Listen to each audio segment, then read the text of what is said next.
How to remove drawing tools.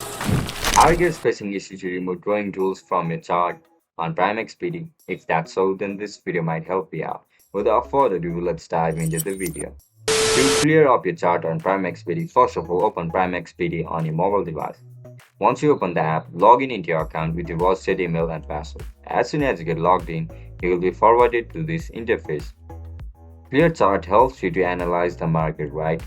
With all these noises, you won't be able to analyze the market. To remove it, just simply tap on this crosshair icon, which is usually located at the left side of your screen. Click on this crosshair. After you click on it, you'll be provided with four options: arrow, demonstration, and eraser. Tap on eraser and click on the drawing tools that you want to remove. And that's it, guys. That's how you're going to remove drawing tools on PrimeXBT. If you guys found this video helpful, don't forget to like, share, and subscribe to our channel. I'll catch you up in the next one. Bye bye.